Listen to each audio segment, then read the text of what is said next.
And the other big news of the day, a massive search and rescue, cleanup and recovery effort underway after Hurricane Ida barreled into Louisiana and Mississippi. Ida made landfall as a Category 4 hurricane and has done, quote, catastrophic damage to electrical infrastructure, leaving more than 1 million people, including residents of the entire city of New Orleans, without power. Ida struck exactly 16 years to the day that Hurricane Katrina pummeled the city, leaving more than 1,800 dead. This time, New Orleans appears to have spared the worst, but other areas have not been so lucky. And joining us now to help us understand the ferocity of the storm and the recovery effort are Scott Collis, an atmospheric scientist from Argonne National Laboratory, Karen Smilowitz, professor of engineering at Northwestern University and a specialist in humanitarian logistics, and Celena Roldan, CEO of the American Red Cross in Illinois. Welcome all of you back to Chicago tonight. Thanks. Thank you. And Scott, I'll start with you. So put this in context. How powerful has this storm been? Hurricane Ida made landfall as a Category 4 hurricane, which is the second highest strength that we have numbers for. But of course, a single number doesn't tell the whole story. This hurricane was packing 150 mile per hour plus winds. That is until it broke many of the wind sensors that are actually used to record how strong it is. So it could have even been higher than that. Celena Roldan, what's the situation right now in terms of people that have lost power, that are out of their homes and seeking shelter? Yes, so over 1 million people across Louisiana and Mississippi are currently without power, and we're talking about 90-degree temperatures, which is just incredibly devastating. So the American Red Cross is on the ground now with our partners, helping people that were impacted by this devastating disaster, providing shelter, meals, comfort to people in need. Sunday night, over 2,500 people sought shelter in over 60 Red Cross and community shelters. American Red Cross has over 350 workers on the ground, with over hundreds more heading to that area from across the country. And from the Illinois region alone, we have sent over 15 volunteers to help respond to Hurricane Ida. And Karen Smilowitz, as I understand, the mayor of New Orleans didn't call for a mandatory evacuation of the whole city, just parts of the city close to the levee. Has the government approached evacuation and relief here? I know we're only in a few hours of relief, but has it approached it the right way, you think? Well, I think given the time frame, when you heard the mayor talk about why it wasn't mandatory, it really was stressing what would happen to the roadways. And so there were evacuations in coastal communities, mandatory evacuations where it needed to be done. But then you have to think about the numbers of people. And with the short time frame that they had, it wouldn't be possible. What would happen is you'd see just massive numbers of people trying to leave on highways when the storm was hitting. So doing the best of Certainly, we've seen those images in natural disasters in the past. Scott Collis, a lot has been talked about with this storm, that it gained power over the Gulf, that the Gulf waters are a little bit warmer than normal. Can you explain what happened there? Yeah, Ida underwent what we call rapid intensification.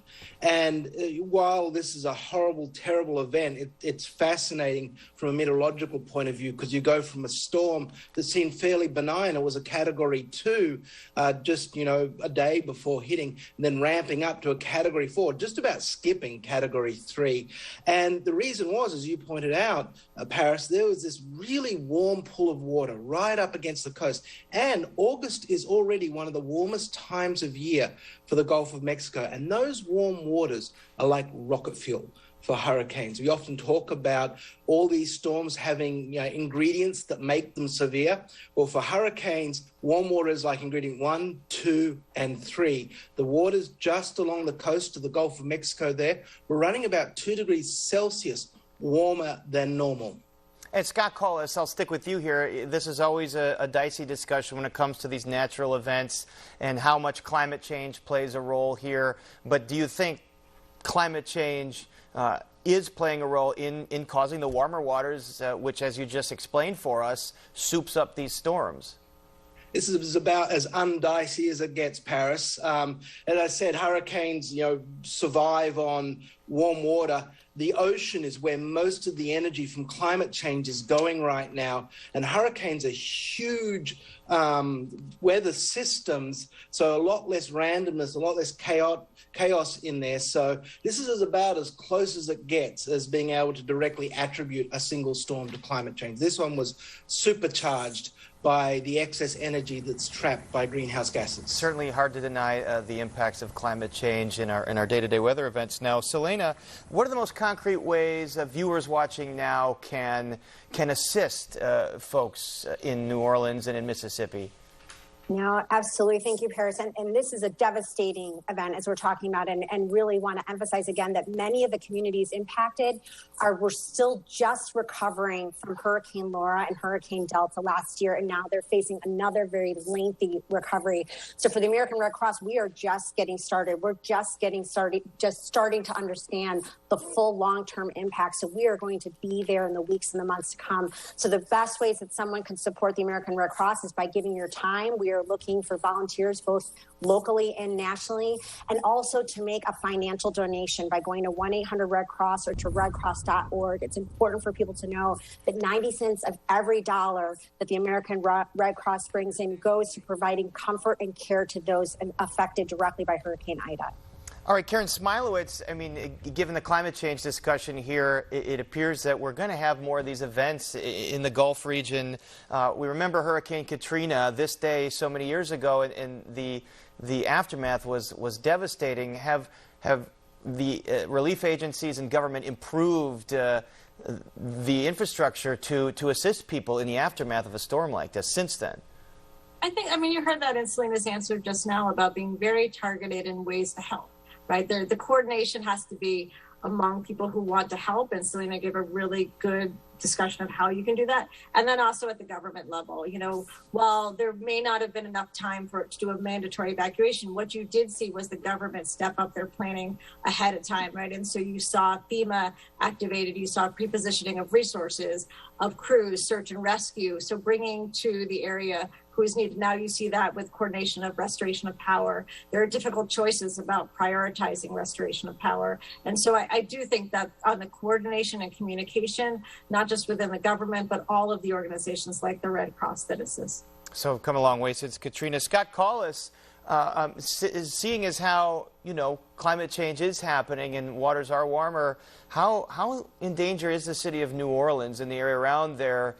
You know, we talk about how low-lying it is, and we talk about disappearing swampland, disappearing bayou. What's the future hold for that city?